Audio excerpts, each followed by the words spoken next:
রামুর রেল ক্রসিংয়ে ট্রেনের ধাক্কায় মা শিশুসহ নিহত ৫। ১ কিলোমিটার দূর পর্যন্ত টেনে নিয়ে গেল কক্সবাজার এক্সপ্রেস। কক্সবাজারের রামু উপজেলায় ঘটে গেল এক মর্মান্তিক দুর্ঘটনা। ২ আগস্ট শনিবার দুপুর ২টার দিকে রশিদনগর রেল ক্রসিংয়ে সিএনজি অটোরিকশাকে ধাক্কা দেয় ঢাকা থেকে কক্সবাজারগামী কক্সবাজার এক্সপ্রেস ট্রেন।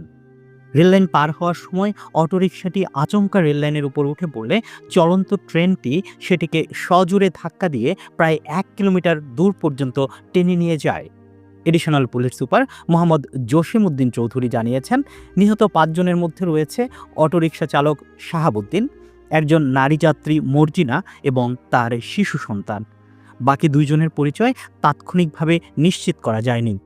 দুর্ঘটনার পর এলাকাবাসী ক্ষুব্ধ হয়ে চট্টগ্রাম থেকে আসা একটি ট্রেন আটকে বিক্ষোভ শুরু করেন।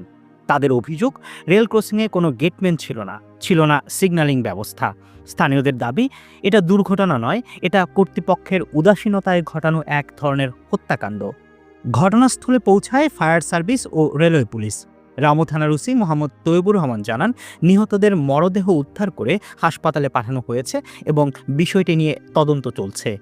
এই দুর্ঘটনা আবারও চোখে আঙ্গুল দিয়ে দেখিয়ে দিল রেললাইন নিরাপত্তায় আমরা কতটা পেছনে।